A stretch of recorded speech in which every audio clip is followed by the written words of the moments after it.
Starting out, first full day in Split, and we're down at the market. Took this as a day to get some laundry done as well. It's a nice little spot in front of the market where they'll do small loads of laundry for €5 a basket.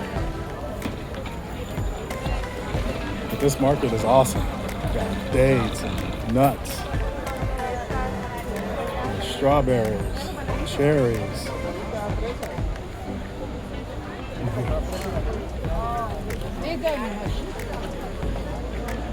This is really good looking stuff.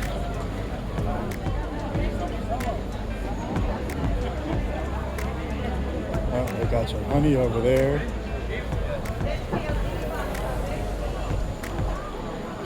More interesting nuts and things over here.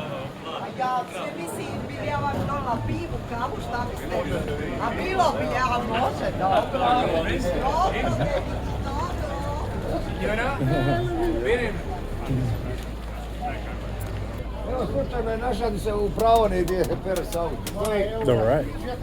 It looks like we'll be just about to enter the walls of the old town of Split.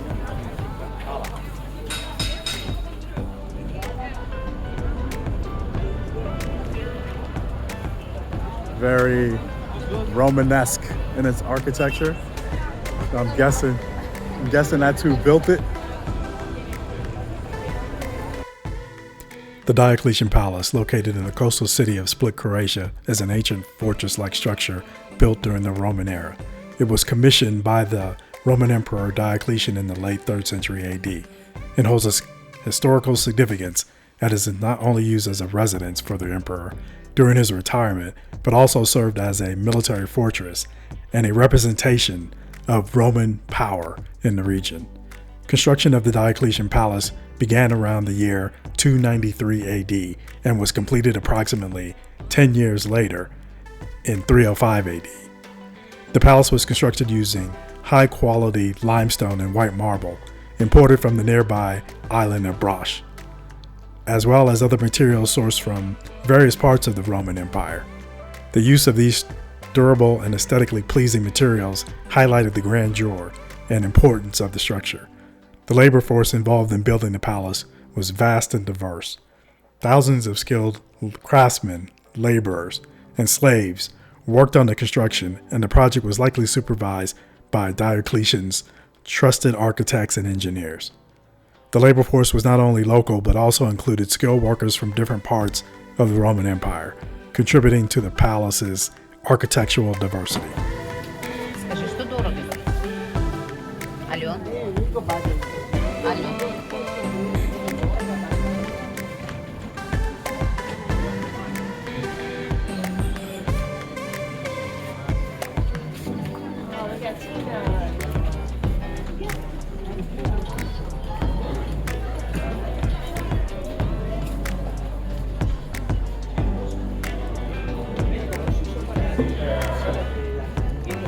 The Central Piazza, also known as the Peristyle, is one of the most iconic features of the Diocletian Palace. It is a grand open courtyard surrounded by majestic columns and porticos. The purpose of the Central Piazza was to serve as the main public and ceremonial space within the palace complex. Here, the Diocletian would meet with dignitaries, receive important guests, and address the public on various occasions.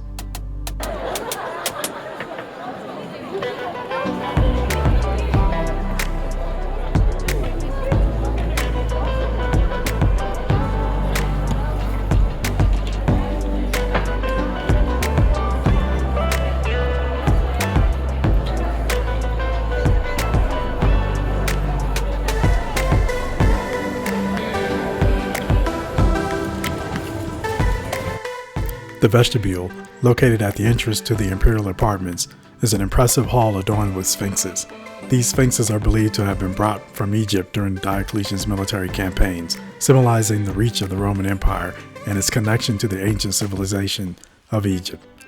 The presence of these sphinxes adds an exotic touch to the palace and reflects the emperor's vast influence.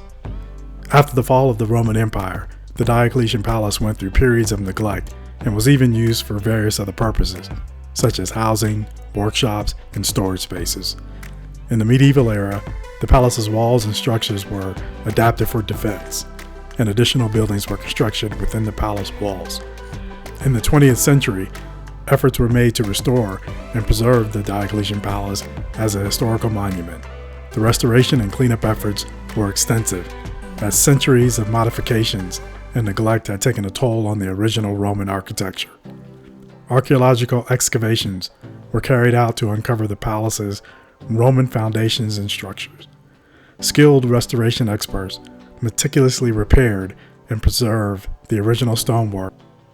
The transformation of the Diocletian Palace into a tourist attraction involved the removal of modern structures and urban clutter that had accumulated over the centuries.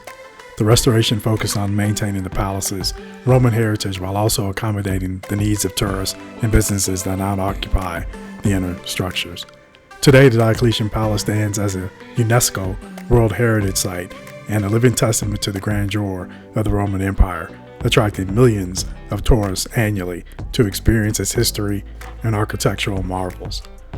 In the mid-20th century, the Yugoslav government recognized the historical and cultural significance of the Diocletian Palace and began a concerted effort to restore and preserve it. The restoration project aimed to highlight the Roman architecture and heritage while also ensuring the site's accessibility to tourists and locals alike. Archaeological excavations were a crucial first step in the restoration process. Layers of medieval and later structures were carefully removed to uncover the original Roman foundations and architectural elements. This allowed historians and archaeologists to gain a deeper understanding of the palace's layout, design, and historical context. The restoration team faced challenges in identifying and differentiating between the Roman-era structures and the later medieval structures. Meticulous research and expertise were required to reconstruct the palace's original appearance accurately.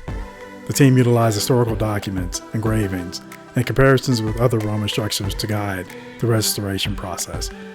Great care was taken to preserve the original stonework and materials used in the construction of the palace.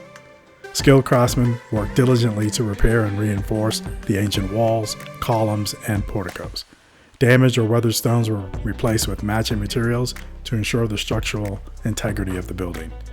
As the restoration progressed, the cleanup effort, the removal of debris, vegetation, and modern structures that had accumulated within the palace over the centuries. This included non-historical buildings, makeshift structures, and electrical wiring that had been added haphazardly. The goal was to restore the palace to its original appearance, allowing visitors to experience the Roman architectural splendor without modern distractions.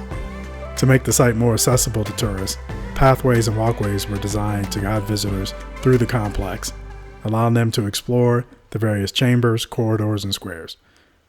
The restoration project also involved the installation of informative plaques providing historical context and details about the different buildings and areas within the palace. Today, the Diocletian Palace stands as one of the best preserved Roman monuments in the world.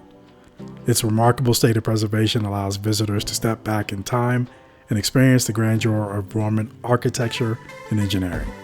The palace's ancient walls, Roman columns, and well-preserved structures evoke a sense of awe and wonder among tourists, history enthusiasts, and architectural aficionados alike. The transformation of the Diocletian Palace into a bustling tourist attraction has also led to the revival of the surrounding area. The narrow streets and squares within the palace walls are now filled with cafes, restaurants, boutique shops, and art galleries.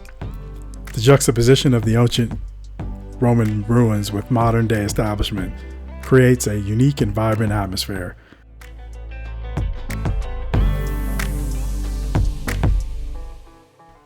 Curious about the world? So are we. Thanks for joining us on this Croatia adventure. Until next time.